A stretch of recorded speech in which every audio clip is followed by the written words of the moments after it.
قال يا أيها الناس اتقوا ربكم الذي خلقكم من نفس واحدة وخلق منها زوجها وبث منهما رجالا كثيرا ونساء واتقوا الله الذي تساءلون به والأرحام إن الله كان عليكم رقيبا. Bapak dan Ibu sekalian, saudara-saudariku rahimani wa rahimakumullah, semoga Allah senantiasa mencurahkan rahmat-Nya kepada kita semua.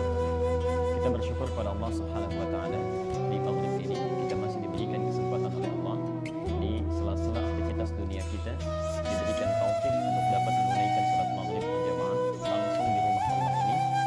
Kita bermohon kepada Allah semoga Allah menerima salat yang telah kita tunaikan beserta rangkaian ibadah yang lainnya sebagai ibadah yang diikhlaskan hanya kepada-Nya.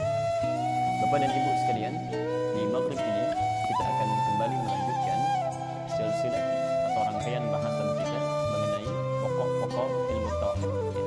Dan hari ini kita akan teruskan kepada bahasan beriman kepada Alkitab. Beriman kepada Alkitab. Di pertemuan yang lalu kita telah membahas tentang muqaddimah beriman kepada Alkitab. Jadi apa perbedaan antara Al-Quran dengan Alkitab? Al-Quran itu ketika disebutkan Quran, maka yang dimaksudkan adalah bunyinya, bacaannya. Jadi kalau Anda misalnya membaca mushaf, kemudian terdengar bunyinya, atau imam tadi misalnya membacakan Quran, atau saat sholat kita sendirian dijaharkan terdengar bunyinya, itu Quran yang dimaksudkan. Berasal dari kata al-qur'u, bunyi yang terdengar. Kalau sengaja diperdengarkan disebut dengan qiraah. Kalau terus diperdengarkan seakan-akan tidak pernah berhenti, maka kalimat ini berubah menjadi Quran. Di Al-Quran, kenapa disebut dengan Al-Quran? Ingin memberikan kesan kepada kita bahwa kitab ini diantara kemu'ajizatannya adalah satu-satunya kitab yang terus dibacakan, diperdengarkan tanpa pernah berhenti. Sudah 15 abad di zaman Nabi kurang lebih sampai dengan sekarang terus dibacakan. Ini diantara kemu'ajizatan Al-Quran. Kalau buatan manusia itu pasti selesai. Bapak Ibu yang datang sekarang itu belum tentu mau baca Quran minggu lalu, baca Quran 3 hari lalu, itu belum tentu mau dibaca. Al-Quran sudah 15 abad sekarang masih dibaca. Dan subhanallah tidak ada orang bosan untuk tidak membacanya. Jadi gak ada orang bosan ya. Itulah sebabnya kenapa disebut dengan Al-Quran. Nah, Quran isinya sangat sistematis ya. Dari Al-Fatihah sampai dengan An-Nas ya. Tidak ada yang cacat, hurufnya tidak ada yang hilang, harakatnya tidak berganti ya. Bahkan subhanallah, kemudian saat dituliskan pun susunannya tidak ada yang pernah berubah dari awal mulai dihimpun sampai dengan sekarang kita dapati. Nah, susunan Quran yang sistematis ini ya, terurut rapi, kemudian melahirkan pesan-pesan kebaikan bagi kita secara sistematis, itu disebut dengan Alkitab. Ya, kitab. Jadi susunannya yang sistematis, yang bisa kita analisis, bisa dibaca, bisa dipegang, bisa dibulak-balik, itulah Alkitab. Ya. Bunyi yang diperdengarkannya disebut dengan Al-Quran. Ya. Itu bahasan kita di pertemuan yang lalu. Hari ini kita akan ambil inti pembahasannya, yaitu tentang bagaimana kita memahami tentang beriman kepada Alkitab atau Al-Quran ini. Ketika Al-Quran dan Rasulullah SAW menuntut kita untuk meningkatkan iman kita dengan yakin betul kepada kandungan kitab, bagaimana cara kita meresponnya. Ini materi kita yang akan kita bahas pada kesempatan kali ini. Insya Allah saya akan sedikit perlambat ya, karena kita akan sudah masuk pada sisi bahasan terpentingnya. Silahkan dicatat dulu dalilnya.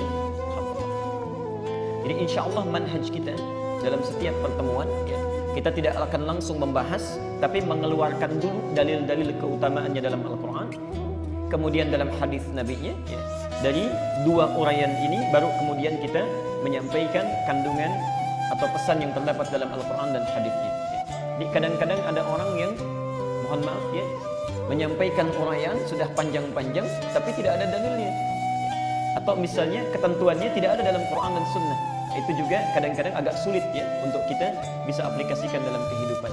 Saya seringkali temukan ada orang misalnya menyampaikan uraian, ceramah dan sebagainya, lalu di ujung pangkalnya baru mencari dalil. Dan persoalan kadang-kadang muncul, tidak sedikit yang disampaikan itu hadis dhaif bahkan palsu kalau terkait dengan hadis. Ya.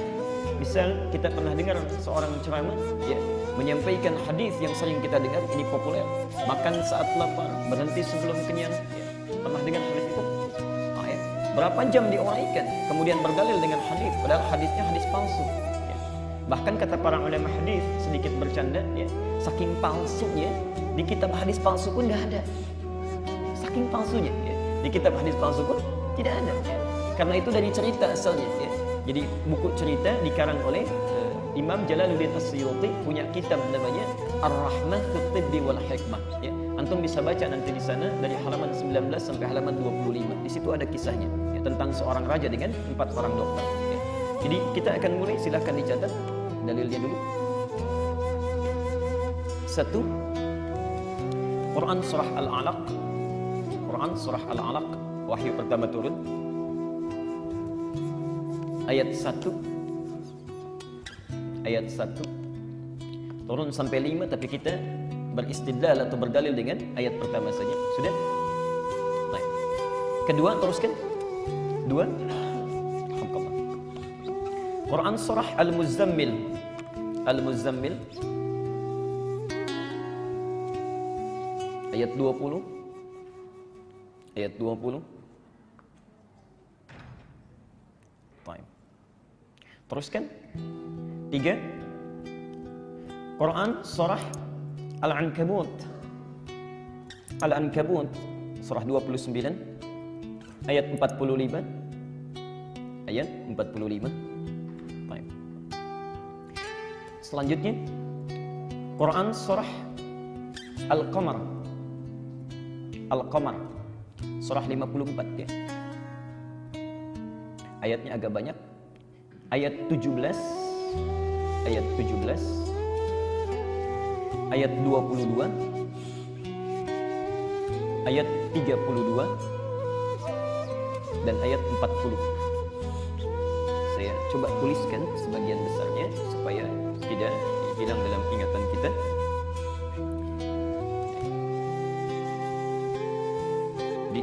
Manusia itu setidaknya punya 5 nama di Quran. Di antara yang 5 ini ada yang disebut dengan insan. Insan. Ar-Rahman 'allamal Quran khalaqal insan.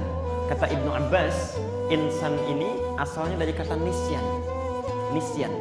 Ya. Nisyan itu artinya lupa. Nisyan.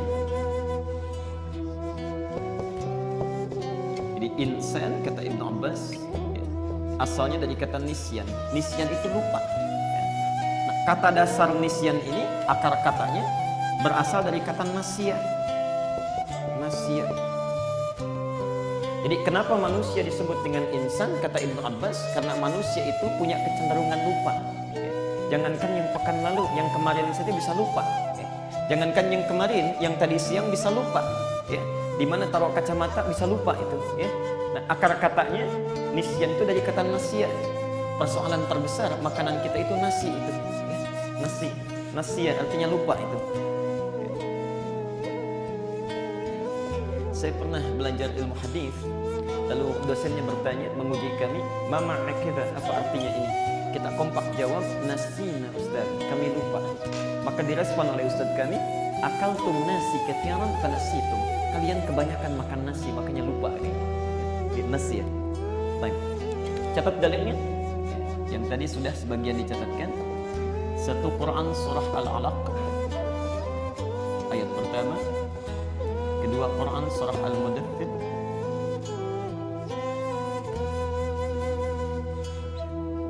ayat 20. Kemudian yang ketiga Quran surah Al-Ankabut ayat 45. Lalu Quran surah Al-Qamar surah 54 ayat 17, ayat 22, ayat 32 dan ayat 40. Saya tidak akan hapus hadisnya, teruskan. Kalau tidak jelas nanti saya akan bacakan ulang ya. Hadisnya 1.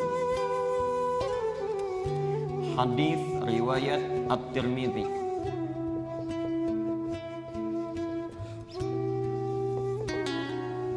Ini agak banyak. Nomor hadis 2910,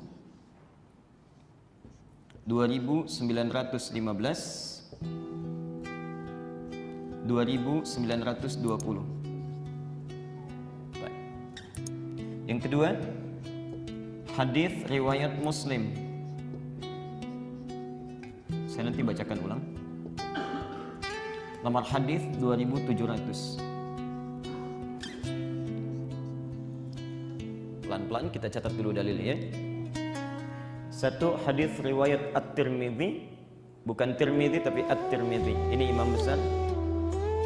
2910, 2915 dan 2920. Kemudian hadis riwayat Muslim nomor hadis 2700. Ya. Nanti kita akan bacakan hadis-hadisnya serta ayat Quran terkait.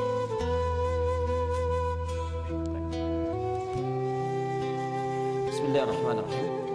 Bapak Ibu sekalian, kita akan mulai sekarang bahasannya.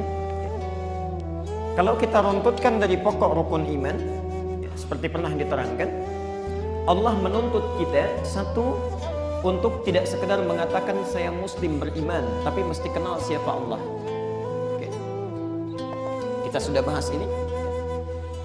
Fa'lam annahu la ilaha illallah. Tidak cukup mengucapkan la ilaha illallah, tapi mesti punya ilmu untuk menetapkan bahwa tiada Tuhan selain Allah itu. Oke.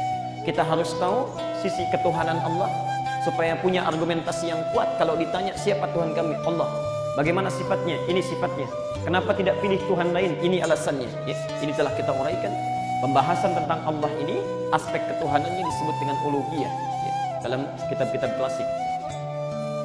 Yang kedua juga tentang perawatannya, perhatiannya terhadap makhluk. Ya. Allah merawat kita saat sakit, memberikan rezeki, memberikan hidayah, memberikan taufik. Perhatian Allah kepada makhluk itu disebut dengan rububiyah. Kita telah bahas ini juga. Kemudian yang ketiga, hadirnya Allah dalam mengiringi aktivitas kita, yang kalau dipanggil kita sebut namanya, ya. Kita tahu sifatnya, ya. Maaf, sedang punya kesulitan, kita sebut namanya Al-Fattah, ya. Kemudian kita misalnya ingin butuh rezeki, kita sebut namanya Ya Razzaq. Setiap kita beraktivitas, kita selalu diawasi, merasa diawasi oleh Allah, ya. Itu tauhidnya disebut dengan tauhid al-asma was sifat, ya. Kita sudah bahas ini. Lalu untuk memudahkan Allah memberikan perhatian dan rahmatnya kepada kita, diciptakan khusus malaikat ya, yang tugas-tugasnya terkait dengan kebutuhan kita di muka bumi. Sekarang kalau kita bertanya, dari mana ya Allah saya menemukan tentang keterangan sifat-sifatmu ini, rahmatmu, kasih sayangmu, plus tugas-tugas malaikat itu dengan segala kesempurnaannya, maka diturunkan Alkitab untuk menerangkannya. Jelas sampai sini? Jadi kalau Anda ingin ketahui tentang Allah, belajar tentang sifat ketuhanannya, rahmatnya, perhatiannya, plus keutamaan para malaikat, maka temukan dalam Alkitab. Karena itu iman kepada Alkitab itu diurutkan pada yang ketiga, atau Al-Quran. Lalu kita bertanya, bagaimana cara beriman kepada Alkitab ini? Ya, supaya saya bisa membacanya dengan baik, mengetahui informasi-informasinya ya, tentang dua hal di atas ini, serta segala yang diperintahkan oleh Allah dan segala yang dilarang oleh Allah Subhanahu wa taala. Maka para ulama kemudian mengeluarkan keutamaan-keutamaan yang terkait dengan Alkitab ini dan interaksi terkait dengan Al-Quran ini, maka disusunlah tiga aspek utama, tiga jenis interaksi kita dengan Alkitab atau Al-Quran. Jadi seseorang dikatakan beriman kepada Alkitab atau Al-Quran, tahapannya memiliki tiga tahapan ini. Satu, ada yang disebut dengan qiraah.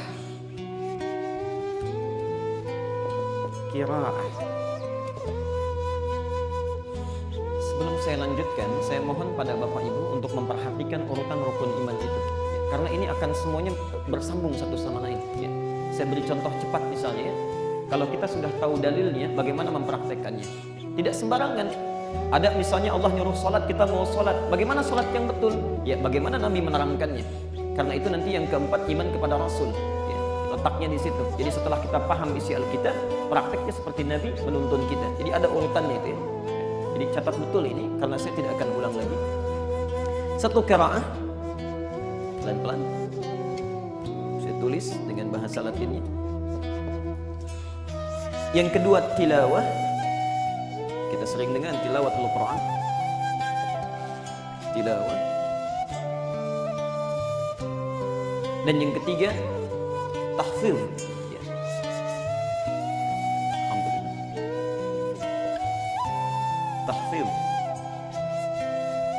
kita terangkan, kita bahas istilahnya, kemudian kita terangkan.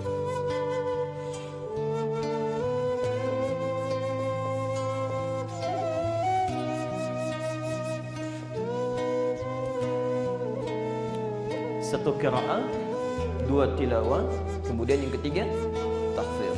Dan nanti kita akan ukur diri kita kira-kira berada di tahapan yang mana sampai dengan maghrib ini, ya. Dan di situ kita bisa mengukur iman kita. Siap? Pertama, qiraah. Supaya kita tahu isi kandungan Alkitab ini, mengetahui informasi tentang Allah, malaikat dan segala ketentuannya, maka kunci pembukanya disebut dengan qiraah, sederhananya membaca. Baca.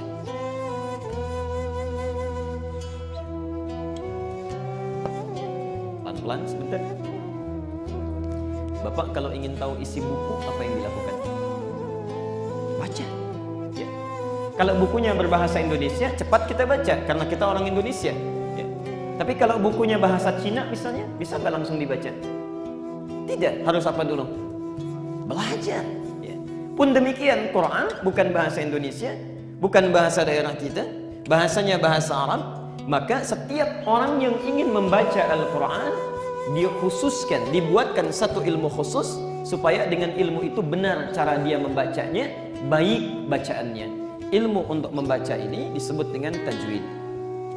Pelan-pelan ya. Tajwid. Satu. Saya boleh hapus dulu yang atas? Ya, saya hapus sebentar ya. Pelan-pelan. Perhatikan sini. Qiraah itu artinya sekedar membaca tanpa dituntut untuk memahami. Sekedar membaca tanpa dituntut untuk memahami. Jadi kita baca saja, mau paham mau tidak itu terserah. Ya. Mau mengerti atau tidak itu pilihan masing-masing. Jadi qiraah itu tingkat tahapan yang pertama, yang penting bisa baca. Ya. Jelas sampai sini? Ya. Jadi bacaan yang tidak menuntut untuk memahami disebut dengan qiraah. Perintahnya dari Al-Quran supaya kita baca Quran itu di awal walaupun belum paham, yang penting bisa baca. Jadi tahu caranya. Itu perintahnya disebut dengan Iqra. Iqra. Wahyu pertama apa? Wahyu pertama turun pada Rasulullah. Iqra bismi rabbikal ladzi khalaq. Pelan-pelan sebentar. Satu, telah kita selesaikan. Jibril datang menyampaikan pada Rasulullah, Iqra di Gua Hira. Kata Nabi, ma ana biqari, saya enggak bisa baca.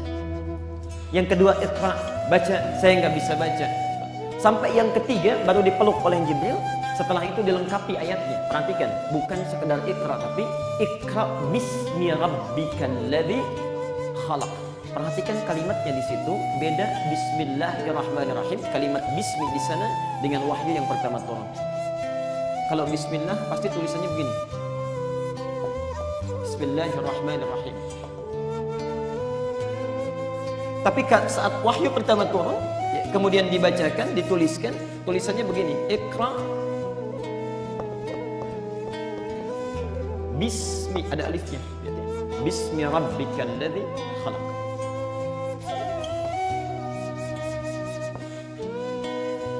Perhatikan betul ya, di sini kita harus jeli melihat bahasa Al-Quran atau tulisannya. Di sini tidak menggunakan alif, di sini menggunakan alif.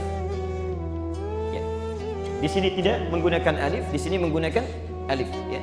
Kalau kita sekedar belajar ilmu nahwu saja atau gramatikal bahasa Arab, orang Arab menyebutnya kathratul isti'mal karena banyak digunakan. Karena itu nggak usah pakai alif lagi. Tapi dalam ilmu pendalaman bahasa ini ada pendalamannya. Ketika Nabi diminta untuk baca, kalimatnya belum disempurnakan. Muhammad baca, kata Jibril. Saya nggak bisa baca. 2 kali baca, saya nggak bisa baca. 3 kali baca, saya nggak bisa baca. Lalu ketika disempurnakan ayatnya, tidak sekedar Iqra, tapi bismi rabbikal ladzi khalaq. Muhammad, baca jangan karena engkau nggak bisa baca. Jangan karena merasa tidak pernah ada guru yang mengajarkan. Lakukan itu karena Allah, ikuti saja bacaannya. Ya. Allah mudah menjadikan engkau bisa mengikuti bacaan, ya. Menciptakan kamu saja begitu mudah, apalagi menjadikan engkau bisa mengikuti bacaan. Subhanallah, ketika itu dilakukan karena Allah, yang tadinya susah, panjang, sulit, dilakukan karena Allah, tiba-tiba bisa menjadi mudah mengikuti bacaannya. Ya. Sampai saking mudahnya, lisannya cepat-cepat itu, ingin cepat dihafalkan. Ya. Al-Qiyamah ayat 18 sampai 20 itu, la tuharnik bihi lisanaka lita'jala bih. Muhammad, jangan cepat-cepat diucapkan itu supaya engkau cepat menghafalnya. Ya. Jadi saking semangatnya jadi cepat akhirnya. Ya. Inna alaina jam'ahu wa qur'anih. Jangan khawatir, bagi orang yang meniatkan sesuatu karena Allah, Quran itu sudah kami tanamkan dan kumpulkan di jiwa kamu itu. Fa idza qara'nahu fattabi' qur'anah. Cukup kalau sudah dibacakan, ikuti saja bacaannya. Jadi ini ada pesan yang dalam kepada kita. Kalau bapak ibu ingin melakukan sesuatu, adik-adik yang ingin belajar dan sebagainya, pernah mengalami satu kesulitan, lakukan karena Allah. Jadi segala yang dilakukan karena Allah itu nanti akan diurai kesulitan-kesulitan yang kita hadapi itu. Bapak jangan cuma sekedar kerja itu kerja untuk mencari dunia, Pak, ya. Lakukan karena Allah. Ya. Ibu misalnya merawat rumah tangga karena Allah. Anak-anak yang belajar karena Allah. Itu segala kesulitan yang akan didapatkan sepanjang apapun, itu akan diurai oleh Allah. Itu sudah janji Allah. Ya. Quran surah 65 At-Talaq ayat kedua itu. Wa may yattaqillaha yaj'al lahu makhraja. Siapa yang meningkatkan takwanya kepada Allah, diurai kesulitannya apa yang dia dapati itu. Ini poin yang pertama. Jadi tingkat pertama, ketika kita ingin mengetahui isi kandungan Alkitab, maka harus tahu dulu bagaimana cara membacanya. Disebut dengan qiraah, tapi tidak menuntut kita untuk memahaminya. Ilmu untuk memahami bacaan ini atau bisa membaca ini disebut dengan apa? Tajwid. Tolong garis bawahi betul. Saya tidak akan lompat dulu supaya kita perdalam pemahamannya. Tajwid itu punya tiga makna. Satu, bacaan yang baik. Kedua, benar. Oke. Ingat, sesuatu yang baik belum tentu benar. Minum baik tidak? Baik, tapi minum punya minuman orang lain, nah itu tidak benar. Oke? Tiga, indah. Indah itu bukan bagus suara, ya, tapi nanti seiring dengan aturan-aturan tajwid, ya, dari sisi bacaannya, madnya, makhrajnya, sifat hurufnya dan sebagainya. Jadi bacaan yang baik, benar, dan indah. Jadi ketika antum belajar ilmu tajwid, itu sebetulnya mesti dituntun bacaan kita mesti baik, ya, benar.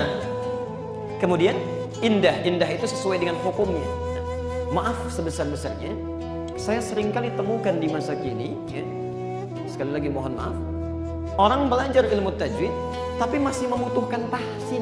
Tahsin itu dulu nggak ada. Dulu nggak ada ilmu tahsin. Apa artinya tahsin? Tahsin itu perbaikan. Tahsin itu, sering dengar ilmu tahsin, ya, tahsin artinya perbaikan. Kalau diartikan tahsin itu perbaikan, artinya selama ini belajar kita itu keliru, karena itu mesti diperbaiki. Yang benar seharusnya benar, tiba-tiba salah bacaannya, tidak baik bacaannya, karena itu muncul ilmu tahsin. Kenapa? Karena kecenderungan orang belajar bahasa Quran itu atau belajar baca Quran itu tidak tuntas dalam belajarnya. Karena itulah mesti diperbaiki kembali. Asalnya tidak ada ilmu tahsin. Karena itu saya sarankan, kalau kita bisa belajar dengan benar, kenapa mesti belajar dengan salah? Ya. Saya lihat kita punya program itu, ya, untuk bacaan tajwid, dan subhanallah imamnya imam baik, ya, di Al-Azhar, Ustaz Khairil itu. Jadi saya mohon belajarlah dengan sempurna, dengan baik, supaya tidak muncul nanti ilmu tahsin lagi, ya. Tidak ada urutan-urutannya. Jelas sampai sini? Pelan-pelan dulu. Saya teruskan dulu, nanti kita akan bahas dalilnya, ya. Dua, ada yang disebut dengan tilawah. Tilawah. Ini tingkat lebih tinggi lagi. Kalau sudah bisa baca Quran dengan baik, dengan benar, indah sesuai dengan hukum, maka naik tahapannya yang kedua, tilawah. Tilawah itu memiliki tiga arti. Satu, membaca. Baca. Pelan-pelan. Yang kedua, memahami apa yang dibaca, paham, bukan sekedar baca saja. Baca, memahami apa yang dibaca, paham. Kemudian yang ketiga, perhatikan, mengamalkan apa yang telah dipahami itu, ya, sesuai dengan kemampuan. Amal. Tilawah itu adalah membaca, kemudian memahami apa yang dibaca itu, ya. Dan yang terakhir, mengamalkan apa yang telah dipahami itu sesuai dengan kemampuan. Jelas sampai di sini? Perhatikan Bapak Ibu sekalian, ini manhaj para ulama kita, termasuk juga dari salafus saleh, dari sahabat dan dari Rasulullah SAW. Ya. Para sahabat itu kalau sudah baca Quran, dan rata-rata sudah bisa baca karena turun dalam bahasa mereka, ya, subhanallah, maka manhajnya naik pada yang kedua, ya, tilawah, ya, berusaha untuk dipahami isinya. Dan tilawah ini bedanya dengan yang pertama. Kalau yang pertama itu tidak ada batasan, silahkan mau baca 10 ayat, 20 ayat, 30 ayat, 1 juz, ya. Apalagi saat Ramadan, ada yang mengkhatamkan 1 juz setiap malam dan sebagainya, nggak ada batasan. Tapi kalau tilawah, rata-rata sahabat tuh paling 5 ayat dulu. 5 ayat, dipahami dulu isinya. Setelah paham, ditunggangi ayatnya, diamalkan dalam kehidupan. Biasanya kalau belum bisa mengamalkan, nggak akan loncat kepada ayat berikutnya. Ya, ini tilawah. Buka Al-Ankabut ayat 45.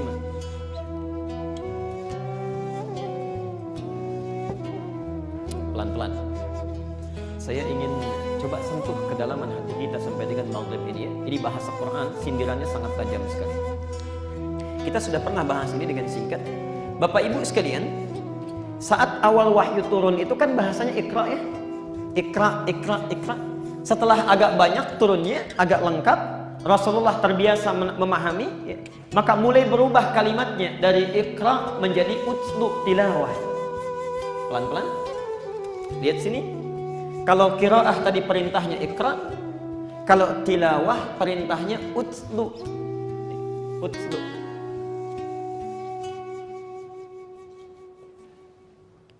Saya ulang. Kalau qiraah perintahnya Iqra, kalau tilawah perintahnya utslu. Ada ayatnya, utslu ma uhya ilaika minal kitab wa aqimis shalah. Ada ayatnya?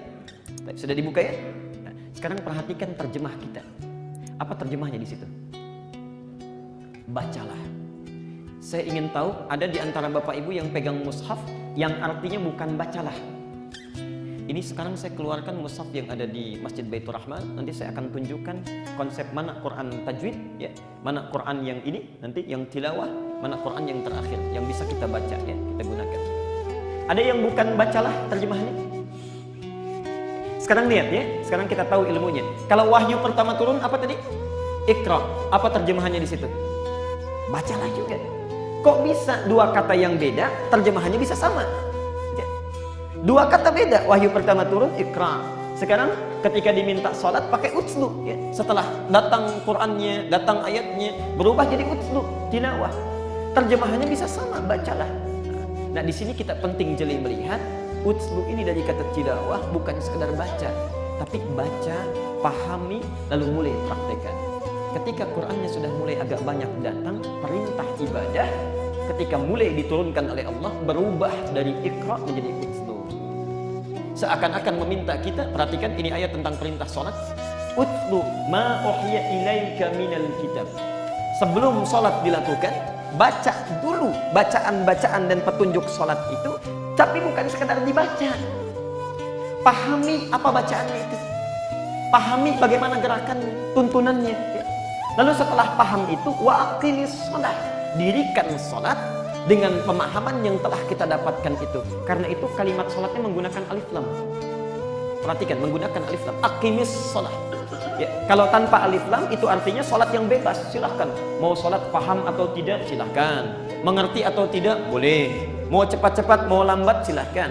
Tapi ketika menggunakan alif lam seperti artikel the dalam bahasa Inggris, aqimis sholat, bukan sholat yang biasa, tapi sholat yang dipahami bacaannya, yang dimengerti gerakannya, yang diperhatikan bagaimana Nabi menuntunnya. Nah, Salat yang seperti itu yang akan menjadikan kita sebagai orang baik, mendapatkan manfaat salat. Innas salata, salat yang dipahami dan dimengerti bacaan dan gerakannya itu, itulah yang tanha 'anil fahsya'i wal munkar, mencegah kita berbuat fahsya dan munkar. Sekarang yuk kita cek, sampai dengan maghrib ini kita telah salat sunnah juga tadi, yang rawatibnya, berapa persen bacaan salat yang telah kita pahami?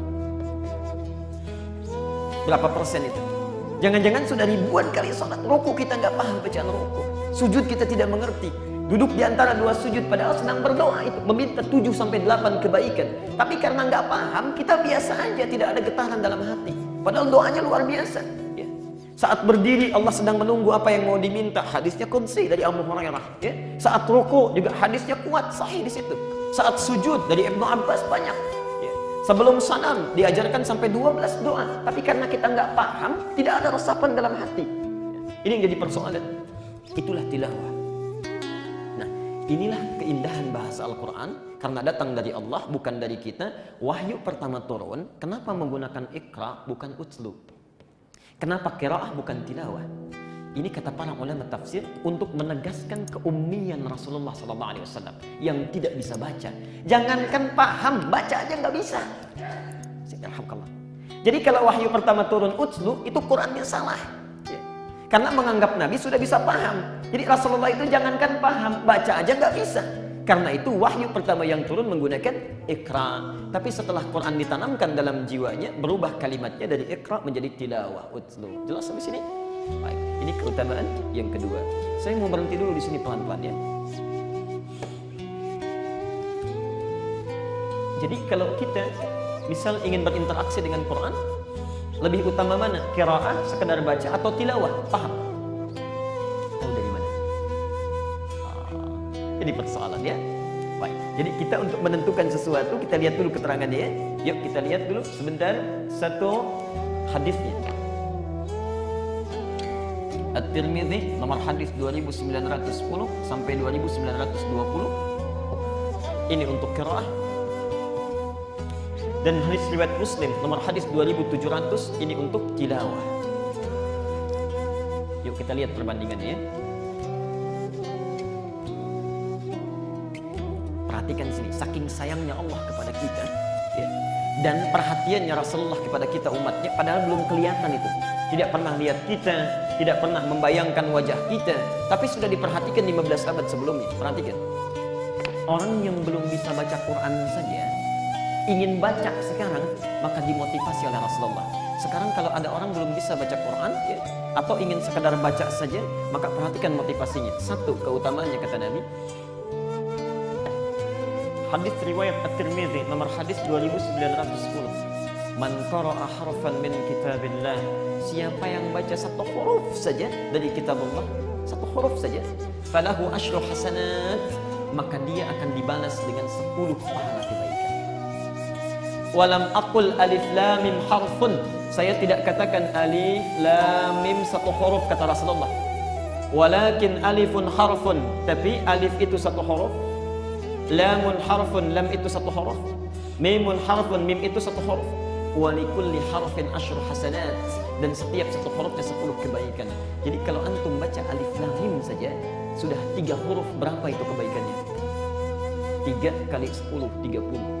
Jadi orang baru baca alif lam mim saja dia sudah dapat 30 pahala kebaikan ya. Bagaimana motivasi Rasulullah kepada kita itu? Baru dibuka mushaf ya, baca satu huruf saja sudah 10 ya, sudah 10. Makanya kata para ulama, itu sangat rugi orang kalau sehari gak baca Quran. Gak baca Quran itu rugi. Maaf, contoh saja ya, dari maghrib tadi sampai sekarang menjelang isya, di kita ada nggak yang nggak punya dosa? Ada tidak? Atau dari asar tadi sampai maghrib sekarang, ada yang tidak punya dosa? Tidak ada, pasti ada aja yang salah. Pasti ada saja yang salah itu. Ya. Masuk masjid, lihat pintunya aja udah ngomel. Kenapa pintu begini nih? Disebut orang kan? Lihat saja slide di depan misalnya kan ada bacaan tuh, kenapa hurufnya jadi merah? Oh, kayaknya salah set ini tuh. Dan macam-macam tuh pikirannya. Ya. Di situ aja udah keliru. Ya. Jadi dalam sehari itu banyak dosa yang kita kumpulkan, yang kecil-kecil itu bisa gugur. Kalau antum misalnya belum sempat termotivasi untuk baca Quran, bayangkan berapa dosa yang sudah kita bawa pada hari itu. Ya. Jadi ketika baca Quran satu hurufnya sudah 10, alif lam mim sudah 3 huruf. Ya. 30 kebaikan. Jadi kalau hari ini misalnya subhanallah ada yang baca Al-Baqarah sampai 10 ayat, itu berapa tuh? Berapa huruf? Kalikan 10 ya. Lumayan untuk tabungan kita itu ya. Gak apa-apa, memang iman itu yakin pada yang belum kelihatan. Ya, yakin pada yang belum kelihatan. Kalau yakin pada yang kelihatan itu bukan iman, ilmu namanya. Ya. Ilmu meyakini sesuatu yang sudah nampak. Iman meyakini sesuatu yang belum nampak. Jadi bedanya orang Islam dengan non-Muslim itu, kita yakin ada sesuatu yang belum tampak, tapi kita yakin itu akan terjadi. Ya. Silahkan, ya. Silahkan nanti siapa yang ingin tersenyum, siapa yang ingin menangis di kemudian hari. Ya. Satu. Jadi kalau misalnya ibu atau bapak ya, baca surat yang kul-kul aja misalnya, kalau siang-siang panas kan enak baca yang kul-kul ya. Kul a'udzu misalnya. Kul a'udzu. Berapa pahalanya? Kita hitung dulu. 1, 2, 3, 4, 5, 6 huruf. Jadi berapa? 60. Pandai kita menghitungnya. 60 kebaikan. Ini baru dibaca. Kalau sudah lancar bacaannya, perhatikan, bacaan yang lancar maka dinaikkan derajatnya. At-Tirmidzi 2920. Al-mahiru bil Quran, orang yang sudah lancar bacaan Qurannya bukan cuma sekedar dapat 60, ma'as-safaratil kiramil bararah. Aktivitasnya akan selalu dinaungi oleh malaikat dalam setiap dia beraktivitas. Ya. Bahkan bahasanya di situ safarah. Safarah itu yang mengiringi dalam setiap perjalanan kita, mau dekat apalagi jauh. Ya. Di malaikat itu mengiringi. Ya. Safaratil kiramil bararah, kiram yang mulia, al-bararah yang memastikan kita selalu bertutur dan perilaku yang baik. Ya. Dan memastikan kita selalu bertutur dan berperilaku yang baik. Kalau tidak percaya silahkan.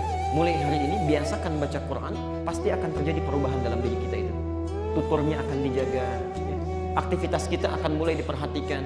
Bapak yang sebelumnya kadang-kadang maaf ya, tanda tangan proyek kadang-kadang suka nggak dilihat ya. Jangankan orang biasa, level tertinggi pun suka nggak lihat tuh kan. Jadi persoalan ya. Jadi kita misalnya nggak kelihatan tuh ya, tanda tangan ya. Apa aja ditanda tangan. Yang jelek juga kadang ditanda tangan.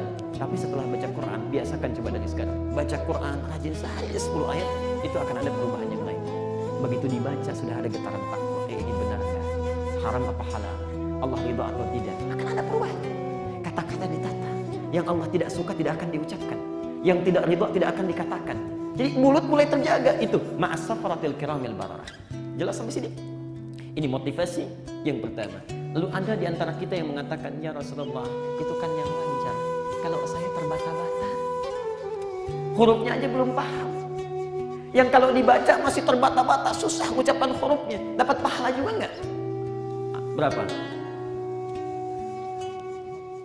2 kali. Dari mana taunya Pak Heridon? Hadis ini belum sempurna tadi ya. 2920. Lanjutkan kalimatnya. Walladzi yatata'ta. Adapun orang yang terbata-bata membaca Qur'annya, wa huwa syaqqun alaih, sudah terbata-bata, berat juga baca hurufnya. Orang cuma baca sekali qul a'udzu, ini qul a'udzu. Bukan zu tapi zu. A'udzu. Kata Nabi, falahu ajran, minimal orang ini akan dapat 2 kali pahala orang yang lancar, minimal 2 kali pahala. Kalau gitu saya nggak lancar aja Pak ya. Tidak begitu ya, karena yang lancar ada malaikat mengikuti ya. Baik. Lihat sini, kok kenapa bisa 2 kali minimal?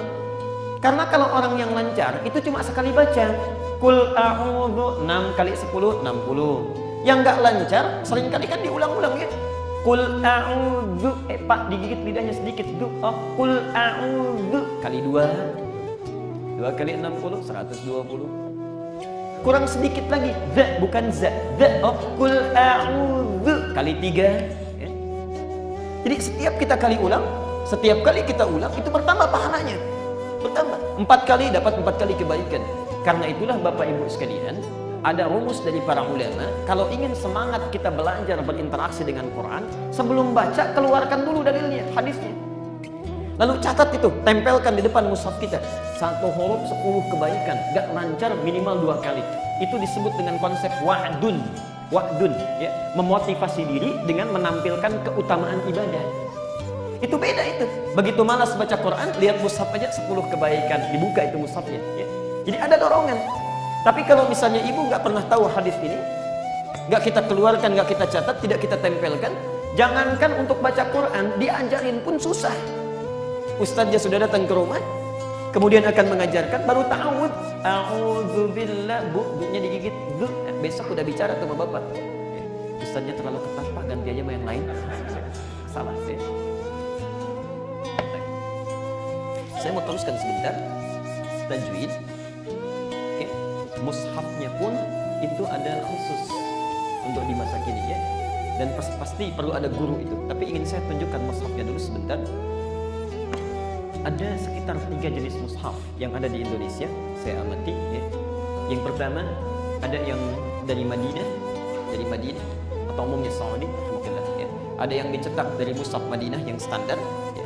Ada yang cetakan untuk mengikut pada Masjidil Haram di wakaf ya.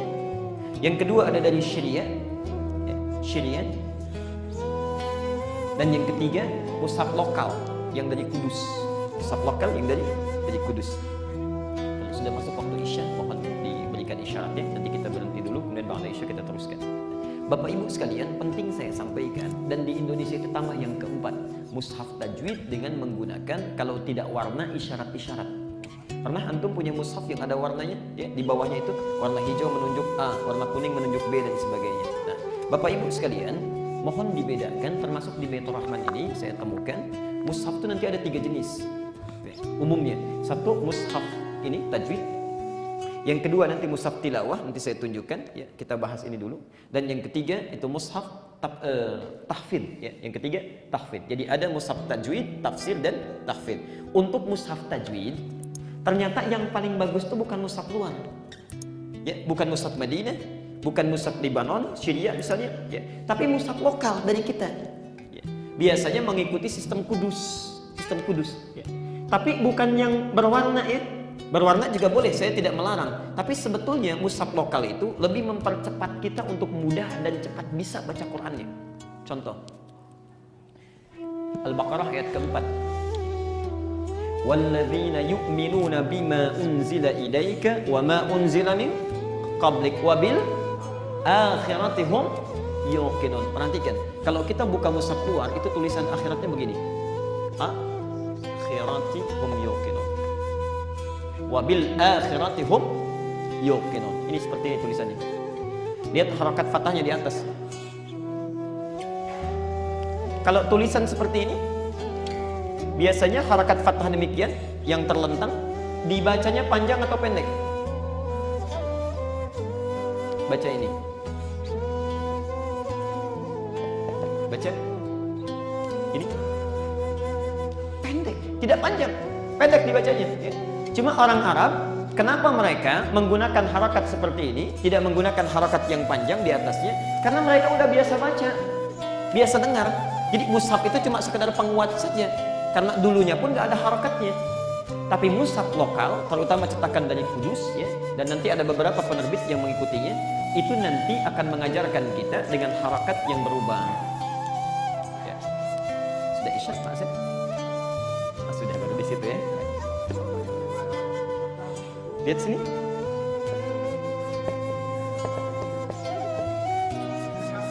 Perhatikan sebentar. Kita fokus. Setelah ini kita istirahat dulu, ya. Karena sudah masuk waktu Isya. Mushaf lokal, terutama cetakan Kudus dan beberapa mushaf yang mengikutinya, itu tulisan akhiratnya seperti ini, fathah tegak. Jadi kalau Bapak Ibu belajar tajwid menggunakan mushaf lokal, itu langsung harakatnya itu menunjukkan kepada ilmu tajwid. Jadi kalau dibaca panjang langsung panjang, pendek langsung pendek. Kalau iqlab di atasnya ada mimnya begini, ya kan? Kemudian kalau ikhfa nanti ada tandanya macam-macam. Itu lebih mempermudah. Nah, cuma sekarang kadang-kadang menjadi lebih sulit karena di bawah dikasih isyarat warna.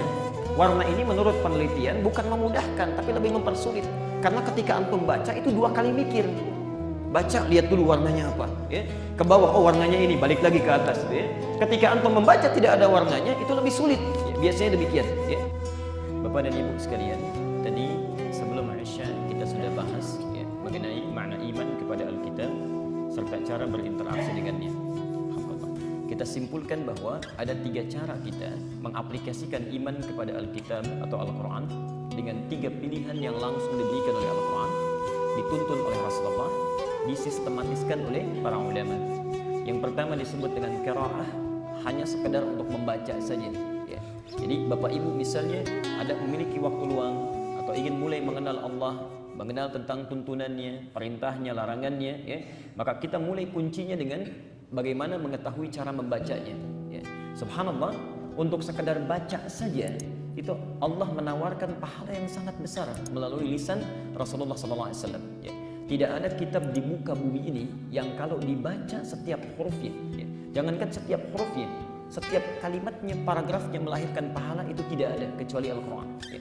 Bahkan tidak ada keterangan dalam Injil, tidak ada keterangan dalam Taurat, Zabur, kitab sebelumnya yang kalau dibaca Taurat itu satu hurufnya ada pahala, itu tidak ada.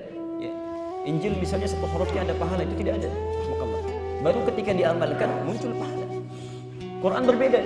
Antum baru buka saja, kemudian berusaha untuk membacanya, diketahui ilmunya, pahalanya sudah datang. Ya.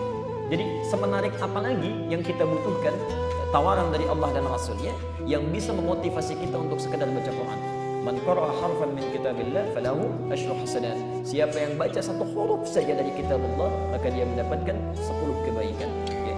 Karena itu Bapak Ibu sekalian, setiap hari saya memberikan pesan yang sangat kuat, jangan sampai berlalu dalam kehidupan kita kecuali kita memiliki waktu untuk baca Quran, walaupun hanya 1 ayat. Walaupun hanya 1 ayat, ya, pahalanya besar. Nah, kemudian yang kedua, bagaimana cara kita membacanya? Tentu tidak sembarangan, ya. Buku karangan manusia saja ada cara untuk membacanya, apalagi ini adalah firman Allah. Tentu ada cara tersendiri, sistematikanya dan hukum untuk kita mempelajari dan mempraktikannya. Itu dikenal dengan ilmu tajwid, dan mushafnya pun untuk kita memaksimalkan perangkat belajar tajwid ini memiliki kekhususan. Ya. Beda nanti dengan mushaf tafsir yang akan saya terangkan kemudian. Kemudian mushaf tahfidz yang khusus didesain untuk menghafal Al-Quran. Jadi kadang-kadang, mohon maaf ya, kekurangannya di kita ingin bisa pandai baca Al-Quran, tapi menggunakan perangkat mushaf tafsir itu kurang nyambung. Ingin bisa bagus bacaan Quran yang digunakan mushaf tahfidz, memang bisa baca tapi kurang tepat, ya. Belajarnya agak lambat. Ya. Ada beberapa jenis mushaf tajwid ini yang hadir di kita, ada yang datang dari Timur Tengah, ya. Ada yang lokal sifatnya. Maka saya merekomendasikan untuk tajwid ini yang paling bagus mushaf lokal, ya. Karena itu telah dibuat sedapat mungkin, ya, oleh para ulama-ulama mengambil rasam Utsmani, tapi ulama kita itu kemudian menspesifikasikan tanda tajwidnya sesuai dengan kebutuhan bacaan kita. Ya. Tadi saya telah terangkan bedanya. Misal Al-Baqarah ayat keempat itu, walladzina yu'minuna bima unzila ilaika wa ma unzila min qablik wa bil akhirah. Ya. Kalau di mushaf luar baik itu terbitan Madinah misalnya, cetakan Madinah atau yang lainnya, Syariah dan sebagainya, nah, itu akhirah itu menggunakan fathah yang pendek.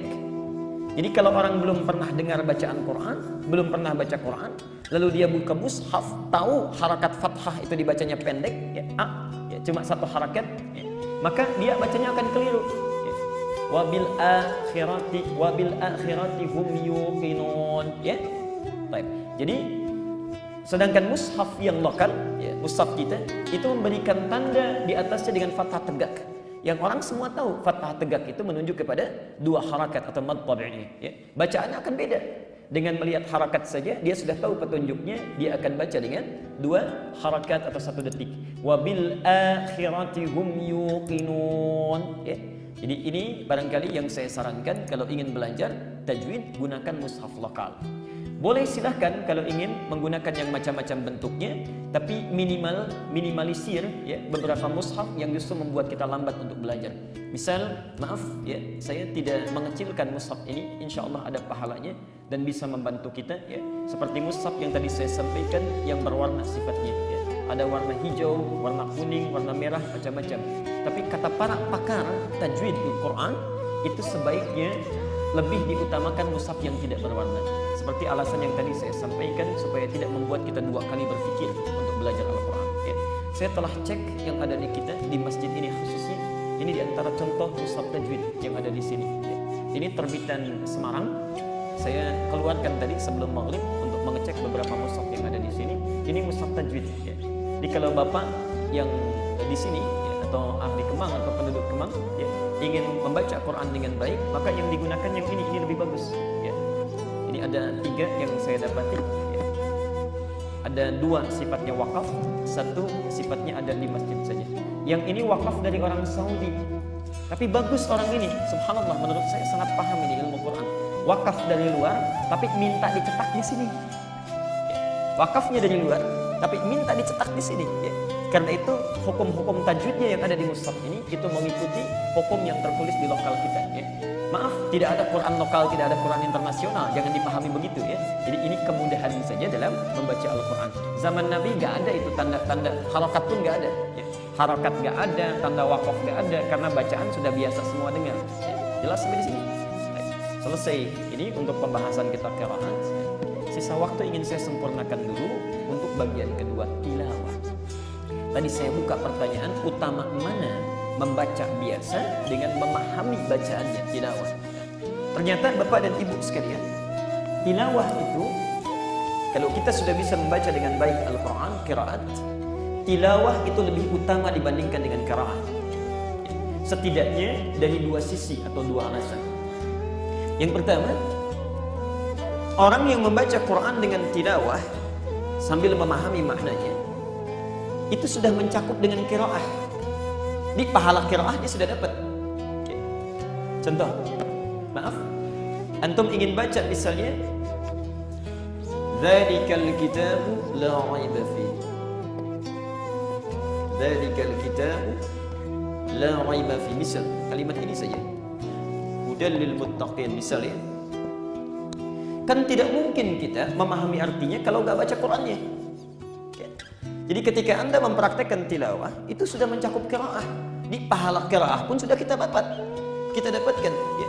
Setiap hurufnya dapat 10 kebaikan.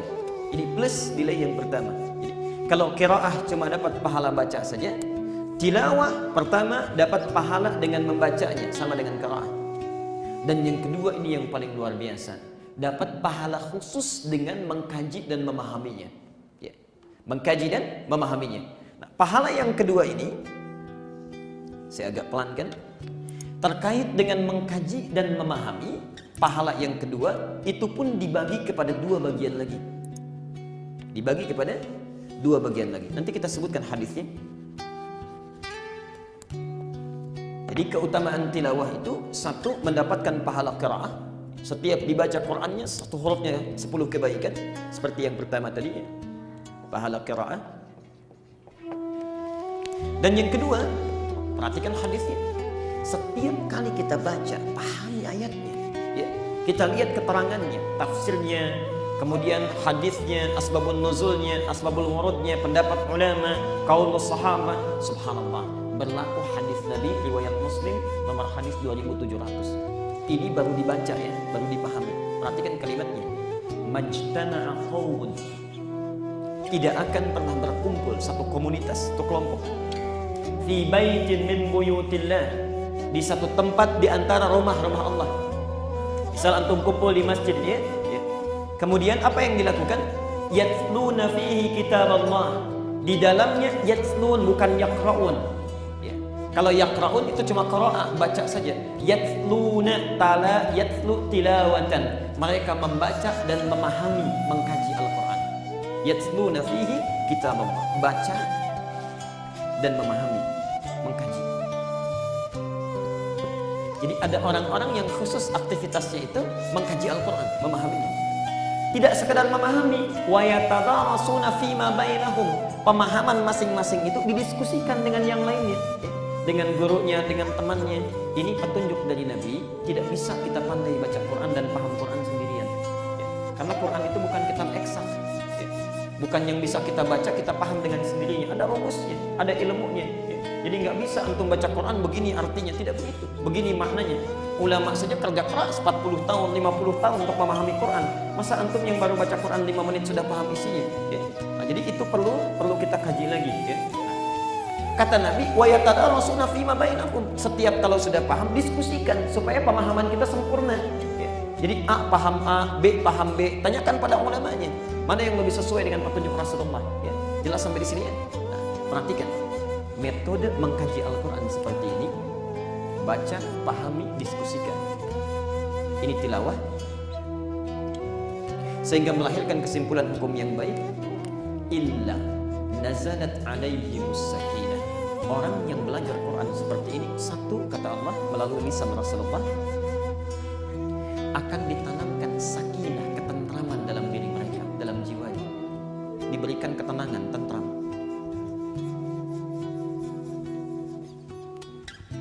Antum baca Quran biasa pun hati kita sudah tentram, walaupun tidak dengan tilawah. Ya. Coba deh ya, Bapak Ibu misalnya sedang gelisah, buka mushafnya, ya. Baca Quran, itu insya Allah ada ketenangan. Minimal saat itu, begitu ditutup Qurannya gelisah lagi, mungkin ya. Ya. Jadi ada minimal ada ketenangan. Tapi tilawah itu bahasa hadisnya ditanamkan ketenangan itu. Selesai kita baca, kita bawa pulang pun masih tenang hati kita. Itu tilawah Quran. Dan ini tolong pesan saya, bahasa ketenangannya dengan sakinah. Sakinah.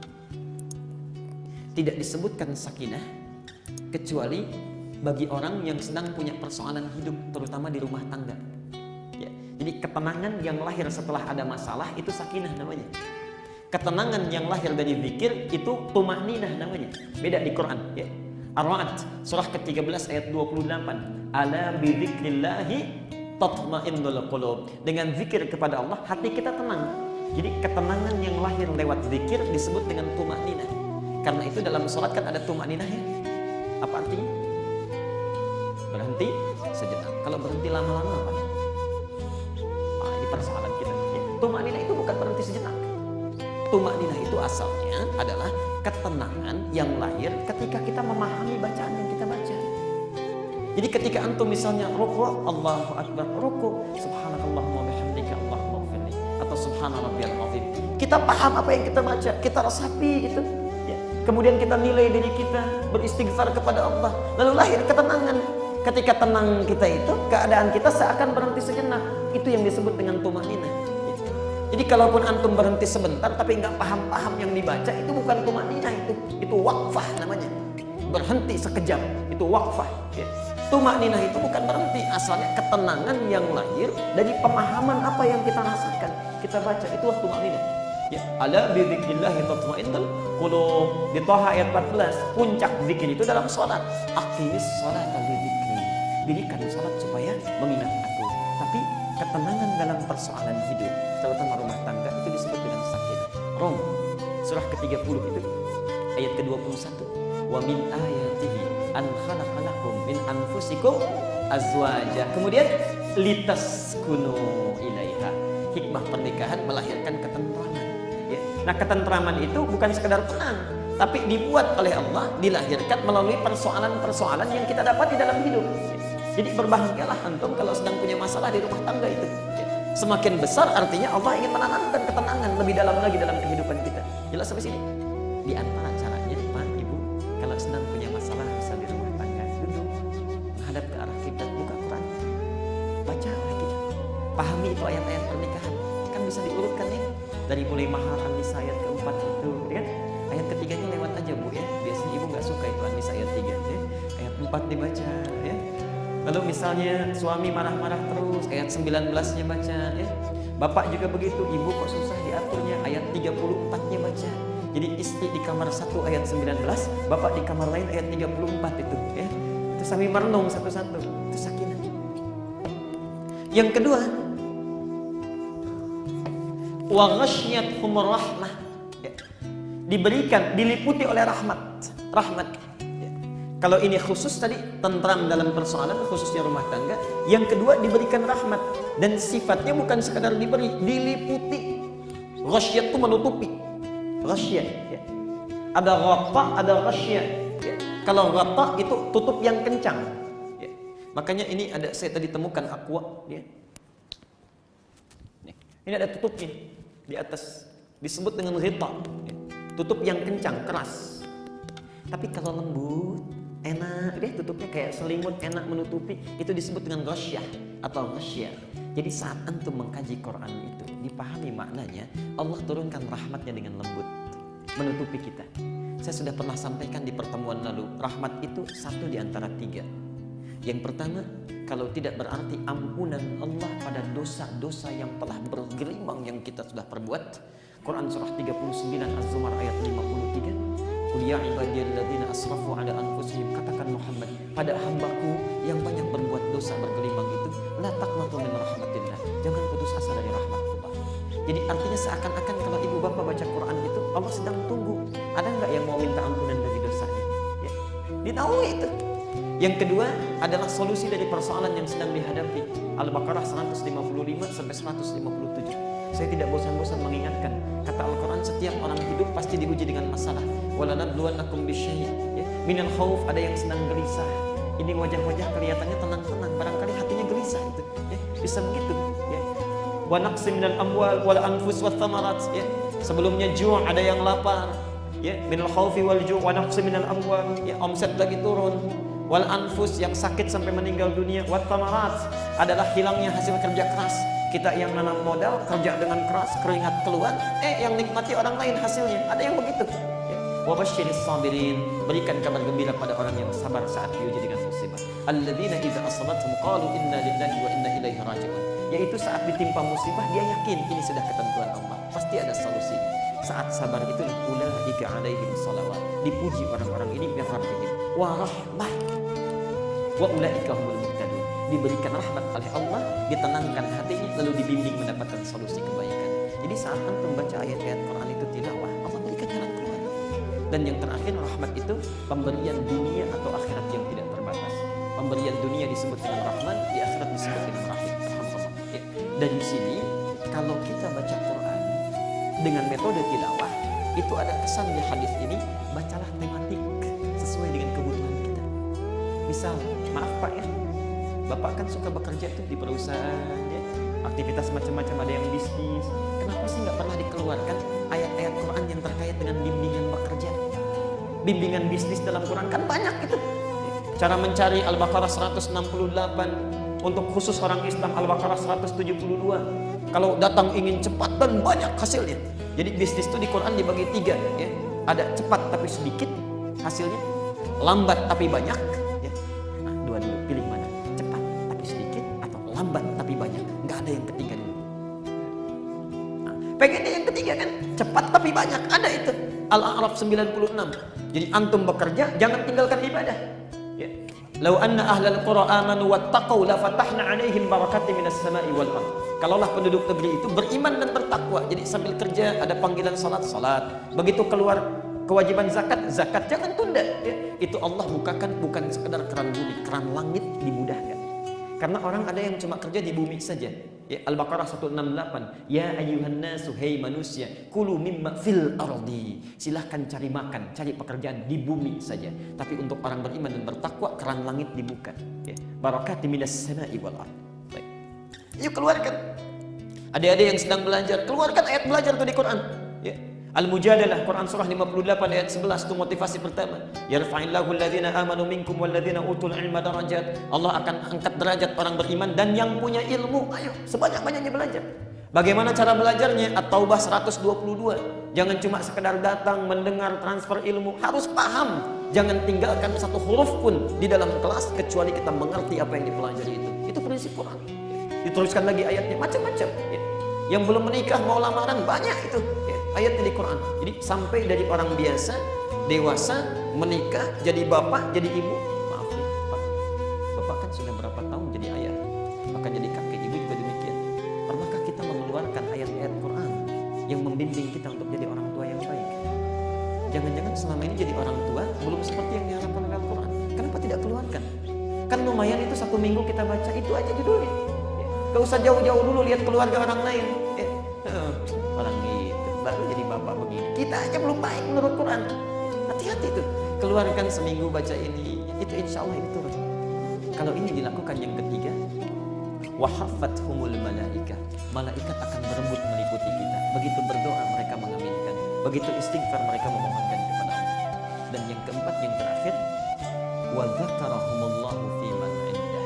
Disanjung-sanjung oleh Allah saat kita mulai mempelajarinya. Jadi satu, diberikan ketentraman, kedua diturunkan rahmat Allah, ketiga malaikat juga berebut untuk memberikan kemuliaan, dan yang terakhir Allah menyanjung kita. Ini baru dikaji. baru dikaji. Kalau sudah diamalkan, maka berlipat lagi pahalanya. Dan di sini kita berhenti dulu. Ya, baru dikaji sudah dapat kemuliaan. Kalau diamalkan, maka plus hadis yang berlaku lain. Tuliskan dulu hadisnya supaya jelas uraian kita, tidak sekedar kita hanya memberikan statement saja. Hadis Muslim, riwayat Muslim nomor hadis 1389. At-Tirmidzi nomor hadis 2682. Kemudian Ibnu Majah nomor hadis 219. Saya langsung saja ke ujung hadisnya ya. Atau saya bacakan cepat awalnya. Man salaka tariqan yaltamisu fihi ilman sahhalallahu lahu tariqan ilal jannah. Siapa yang menyiapkan dirinya dari tempat dia menetap untuk menempuh perjalanan guna menuntut ilmu sekalipun cuma sedikit, sahhalallahu lahu tariqan ilal jannah. Allah akan mudahkan langkahnya menuju surga. Itu baru melangkah ya. Kemudian perhatikan kalimatnya, wa innal malaikata, dan sungguh para malaikat itu la tad'u ajnihataha, semenjak dia berangkat dari tempat dia tinggal itu sudah membentangkan sayapnya, ridwan bi talibil ilmi, memberikan ridha pada para penuntut ilmu. Poinnya ini yang paling akhir, wa fadlul alim, dan keutamaan orang yang sudah tahu itu kalau mengamalkan ilmunya, alal abid, dibandingkan seorang yang rajin ibadah cuma nggak tahu ilmunya ya. Ada orang sholat sunnah rajin sekali nggak tahu ilmunya, kita cuma 2 rakaat dikerjakan tahu dengan ilmunya karena sudah belajar ini. Kafadil qamari ala sa'ilil kawakib, itu seperti keutamaan rembulan dari planet-planet dan asteroid yang ada di semesta ini. Coba cek ada berapa asteroid itu di alam semesta. Di pahalanya berbanding demikian ya. Ulama pernah mengeluarkan hitungan sederhananya seperti 1000 bulan katanya, 1000 bulan ya. Karena itu ada riwayat yang sampai menuntut ilmu itu lebih bagus dibandingkan dengan 1000 rakaat sholat sunnah ya. Ada riwayat demikian yang sampai kepada kita. Nah, hanya ilmu yang seperti apa? Ilmu yang mendekatkan kita kepada Allah. Kalau ilmu yang tidak jelas lebih baik kita kemudian kita sholat ya. Misal yang banyak ketawa-ketawanya, yang bahkan mematikan hati kita, yang tidak jelas cerita kisahnya, yang disampaikan gak pernah ada di Quran, gak pernah ada di sunnah, cuma mengarang-arang saja, itu malah membuang-buang waktu kita. Kata para ulama, bahkan Imam Al-Ghazali itu menulis bab khusus dalam masalah itu tentang menuntut ilmu. Lihat Ihya Ulumuddin itu ada keterangan di situ ya. Menuntut ilmu itu dia khususkan bagi yang membangkitkan gairah semangat kita untuk mendekat kepada Allah. Yang tidak jelas itu lebih utama sholat sunnah ya, amalan-amalan sunnah. Jelas sampai sini? Baik. Jadi kita berhenti dulu di sini. Dengan demikian kita punya PR malam ini. Setidaknya mulai besok rencanakan berapa ayat yang mau kita baca. Kalau antum belum sempat dengan tilawah, setidaknya qiraah walaupun cuma 1 ayat. Kalau sudah sempat dengan ini, mulai besok coba rencanakan jadilah ayah yang baik seperti Quran menginginkannya ya. Jadilah seorang ibu yang baik seperti Quran menginginkannya. Keluarkan ayat-ayatnya. Yang belum ada keturunan, jadilah suami yang baik seperti Quran memerintahkan. Jadilah istri yang baik seperti Al-Quran menginginkannya. Keluarkan tematik. Antum kerja sudah puluhan tahun, sudah tahu belum Allah ridha atau tidak? Keluarkan tuntunannya ya. Dan sebagainya. Kita berhenti dulu di sini. Nanti pekan yang selanjutnya kita belum bahas yang terakhir, yaitu tentang tahfidz ya. Itu kemuliaan yang paling akhir tentang menghafal Al-Quran. Jadi pekan depan saya akan ajarkan bagaimana teori menghafal Quran dari Al-Quran, apa keutamaannya, dan bagaimana Quran membimbing kita supaya bisa cepat hafal Qurannya. Minimal insya Allah sebelum meninggal kita bisa hafal Qurannya. Tidak cukup dengan amin, hadir dulu pekan depan, itu baru kita pelajari ya, insya Allah. Ada waktu kita 5 menit, kalau ada yang ingin bertanya atau memperjelas ya, saya persilakan. Alhamdulillah, sudah jelas semua? Atau tidak jelas semuanya? Alhamdulillah. Baik, sebelum saya tutup, ini untuk, ilmu untuk tilawah itu disebut dengan tafsir. Ilmu untuk tilawah disebut dengan tafsir. Jadi kalau qiraah disebut dengan tajwid, kalau tilawah disebut dengan tafsir. Ya alhamdulillah. Tapi tolong bedakan antara tafsir dengan terjemah, itu lain. Ya, tafsir dengan terjemah itu sangat jauh berbeda. Terjemah itu hanya makna-makna ayat secara umum yang mendekatkan pemahaman kita kepada keinginan ayat. Jelas ya? Nah, jadi ini saya pegang, ini Quran terjemah ya. Terjemah. Ada juga yang terjemah perkata. Ya, ada perkata, ini bagus untuk memberikan gambaran-gambaran singkat tentang makna perkata. Tapi ini bukan tafsir, ya, ini terjemah. Kalau mau baca tafsir silahkan, ada Ibnu Katsir misalnya, Nanti tafsir itu menafsirkan Quran dengan Quran lagi, atau dengan wahyu hadis Nabi, atau dengan qaul sahabat, ya. Itu disebut dengan tafsir riwayat. Jadi tafsir yang ditafsirkan dengan ayat Quran lagi, atau hadis Nabi, atau sahabat, itu disebut tafsir riwayat, ya. Ada yang kedua plus, riwayat plus. Plusnya juga dibatasi, namanya dirayah. Dirayah itu menafsirkan ayat-ayat Quran dengan riwayat-riwayat yang ada, ditambah dengan dirayah, kemampuan pengetahuan secara ilmiah. Misal, kita akan bahas ini, dzalikal kitabu la raiba fih. Ada nggak tafsirnya di ayat yang lainnya? Dijelaskan, lalu dianalisis sisi bahasanya. Dzalika itu artinya ini, ya. Kemudian misalnya maknanya begini, begini, begini. Contoh, coba buka di mushaf antum. Sebelum kita tutup ini, apa artinya dzalika di situ? Dzalika apa artinya? Coba lihat ayat-ayat kedua Al-Baqarah. Dzalikal kitabu la raiba fi. Apa artinya? Kitab sesuai mushaf aja. Kitab ini, ya. Kitab ini. Tuh. Itu pun sudah jadi persoalan. Dzalika dalam bahasa Arab bukan ini, itu artinya. Saya ulang ya. Dzalika dalam bahasa Arab bukan ini, tapi artinya itu. Kok bisa diterjemahkan ini? Belum tentu salah itu terjemahan. Kan yang menerjemahkan juga punya ilmu, ya. Nggak mungkin menerjemahkan asal saja kan? Itu belum tentu salah terjemahannya. Tapi dzalika artinya itu, bukan ini. Kok bisa diterjemahkan ini? Nah, itu tidak cukup dengan tafsir riwayat. Ada tafsir dirayah namanya, ya. Tafsir dirayah nanti menganalisis. Misal, ada tafsirnya itu Mafatihul Ghaib. Mafatihul Ghaib, ya. Itu bagus sekali kitab tafsirnya itu karangan Fakhrul Razi, ya. Ada tafsirnya Al-Alusi. Ada tafsirnya yang kontemporer sekarang Asy-Sya'rawi, ya. Atau misalnya ada Tahrir wa Tanwir, ya. Karangan Ibnu Asyur. Saya beri contoh sekaligus saya tutup, saya akhiri. Perhatikan cara menafsirkan Quran dengan metode tambah dengan dirayah. Dzalika. Orang ahli bahasa itu setelah menafsirkan dengan riwayat, kemudian dia akan luruskan dan didetilkan. Ini kependekan dari hadza. Asalnya hadza. Hadza itu asalnya memang dza. Ha ini harfu tanbih untuk menarik perhatian, ya. Jadi kalau antum temukan ha, misal di Quran ya ayyuha, ya. Ya terulang 361 kali, ayyuha 150 kali. Ada ya haknya di situ, ya. Ya ayyuhalladzina amanu, alladzina 1080 kali dalam Al-Qur'an. Haknya itu untuk menarik perhatian, hak, ya. Untuk minta perhatian. Dza artinya ini. Dza-nya yang ini. Menunjuk kepada yang dekat. Li lam, ya. Harfun yadullu 'alal bu'di. Huruf menunjuk kepada yang jauh. Lam. Jauh. Ka harful khitab, menunjuk kepada objek yang diajak bicara. Jadi dulu itu ketika Quran turun, orang-orang Quraisy itu menuduh Nabi. Ini bukan karya, bukan Tuhan turun dari Allah ini karyanya Muhammad. Muhammad tukang sihir, Muhammad penyair, ini karyanya Muhammad, ini rekayasa Muhammad saja. Sudah meragukan sekaligus nuduh. Nah, meragukan sekaligus nuduh itu dalam bahasa Arab raib namanya. Raibun. Kalau cuma ragu saja tapi nggak nuduh. Misal, saya ingin katakan, insya Allah 8:30 nanti akan datang Pak Wali Kota ke sini. Yakin? Percaya nggak dengan saya? Udah geleng-geleng kepala, ragu itu artinya, ya. Ragu. Nah, kalau cuma ragu saja itu syakun namanya, syak. Sudah jadi bahasa Indonesia, syak wasangka. Cuma syak saja, nggak pakai wasangka, ya. Syak. Syakun. Tapi ada orang sudah syak, ragu sekaligus nyangka, nuduh, ya. Dasar ustadz dari kemarin juga gitu-gitu aja tuh. Misalnya sudah syak tambah nyangka, nuduh, itu raib namanya. Makanya ada peribahasa kita atau ungkapan kita, syak wa sangka. Itu bahasa yang tidak nyambung gitu, ya. Syak itu bahasa Arab, wa bahasa Arab, sangka bahasa Indonesia, ya. Ragu sekaligus nyangka. Wa itu kan dan, syak wa sangka, ragu dan nyangka gitu, ya. Itu campuran bahasa Arab dan bahasa Indonesia. Kalau ragu sekaligus nuduh, aib. Makanya pada orang-orang yang menuduh seperti ini turun ayat Quran ini li, bukan berasal dari Muhammad yang dekat, tapi zat yang sangat jauh, yang tidak tergambarkan oleh kalian, yang turun dari sifat yang sangat jauh, tidak bisa dilukiskan.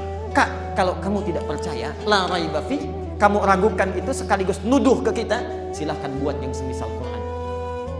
Gak usah banyak-banyak, satu surat saja, gak bisa, satu ayat saja. Nah itu itulah kenapa menggunakan dzalika, itu tafsir dirayah ya. Jadi silahkan nanti cari-cari mushaf yang sesuai. Saya lihat baru ada terjemahnya ya. Nanti silahkan dari yayasan atau masjid cari tafsirnya ya. Tafsirnya saya juga lihat subhanallah banyak mushafnya itu ya, yang bagus-bagus. Itu mushaf tajwidnya banyak yang warnanya begini itu ya. Sampai saking banyaknya belum dibuka plastiknya itu, artinya belum pada dibaca itu. Oke. Nanti silahkan itu tugas masing-masing ya. Jadi biar banyak pahalanya. DKM sudah menyediakan, tinggal antum memaksimalkan ya. Baik. Semoga Allah berikan kebaikan kepada kita semuanya, menyehatkan kita semua dan memaksimalkan dalam kehidupan. Selesai tugas saya malam ini untuk menyampaikan dan tiba waktu kita untuk mengamalkan. Ya, semoga dengan amalan itu Allah memberikan taufik kepada kita semuanya. Baik, Bapak Ibu sekalian, Jumat kemarin kami telah kehilangan seorang saudara. Memang usianya juga tidak muda, tapi syarat kematian tidak harus tua. Ya, beliau itu seorang ahli Quran, rajin itikafnya. Walaupun sudah usia hampir 80 tahun, tapi selalu ingin menghafal Al-Quran dan selalu tilawah. Allah muliakan kembali kemarin, ya, meninggal dunia saat hari Jumat, hari yang sangat baik, dan orang-orang sangat mengenal beliau sebagai ahli masjid. Yang ingin saya sampaikan, boleh jadi beliau diambil lebih dulu oleh Allah untuk memberikan pesan kepada kita, karena bekalnya sudah cukup, Qurannya sudah ada. Nah, saya, antum semua dihidupkan sampai malam ini karena Allah barangkali melihat kita memiliki bekal yang belum cukup untuk pulang. Karena itu kalau sudah tahu puluhan tahun yang lalu atau kemarin tersia-siakan waktu kita, seharusnya yang sisa ini jangan disia-siakan lagi ya.